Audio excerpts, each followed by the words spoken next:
Morgan here now, first in the morning with entertainment.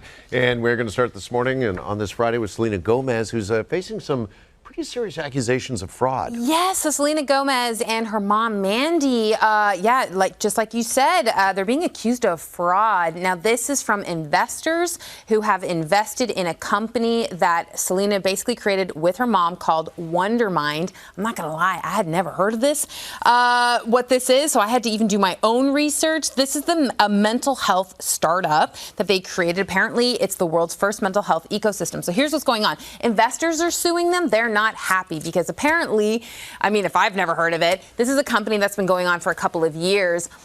They claimed it was worth $95 million. Investors put $1 million of their money into this, and nothing's happening with it. They're basically saying it's falling apart behind the scenes.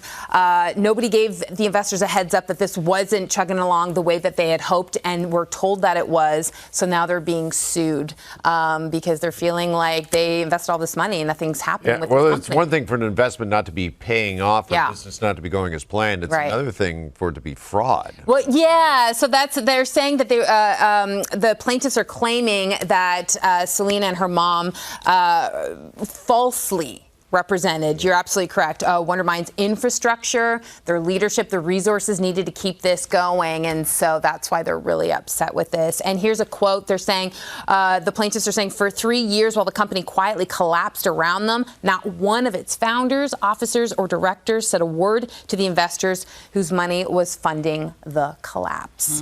So there you go. All right. Yeah. We mentioned Nicole Kidman off the top. She's opening up. Yeah, so, oh gosh, she looks so good. So this is really rare for her to even talk about Tom Cruise in any way, but she's opening up about both of her divorces, obviously with her recent one with Keith Urban. So British Vogue, she opens up and she basically says she was warned before marrying Tom Cruise that this could ruin your career, that you'll just be known as Tom Cruise's wife, essentially. She was 23 at the time. I forgot how young she was when they first got together. And yeah, she just said she remembers people saying, this is really going to affect your career. But she said, listen, and this is her quote, she said, I'm like, so what? I wasn't meant to marry the man I love. Of course I'll throw my career away. I don't care.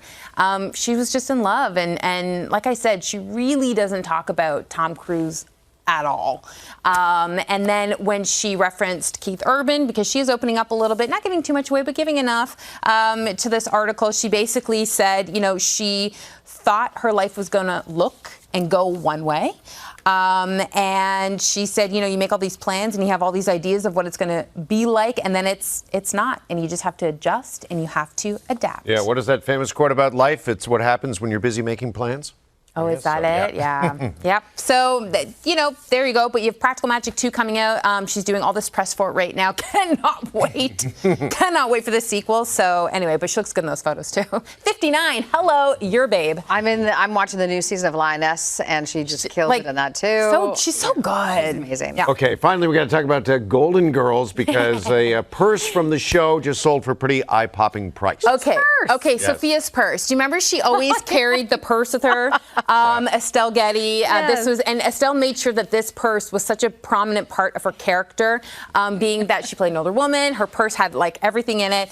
So she kind of became known for this. So get this. $200,000. So get this. It's valued at $10,000 to $15,000. And then it's sold at Julian's Auctions for $192,000. I think this is really fun.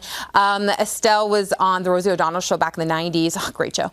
And she said, like, this is going to be worth a lot of money, whoever gets this one day. And well, little did she know that it was going to go for that amount of money, which is so incredible. And apparently the person is anonymous who bought it, but that she grew up watching the show with her grandmother. So this is a very nostalgic buy. If you have a lot of money, that's a nostalgic buy. Right, if I bought that purse, first thing I'd do is open it up to see if there was any money in there. Yeah, that'd be cool. Help pay for that purse. I'm going to go with no, Jeff. But yeah, but very cool to know that Estelle actually had that purse for years before it sold at auction. So that's so nice. Not just on the show, but after, too. It's cute.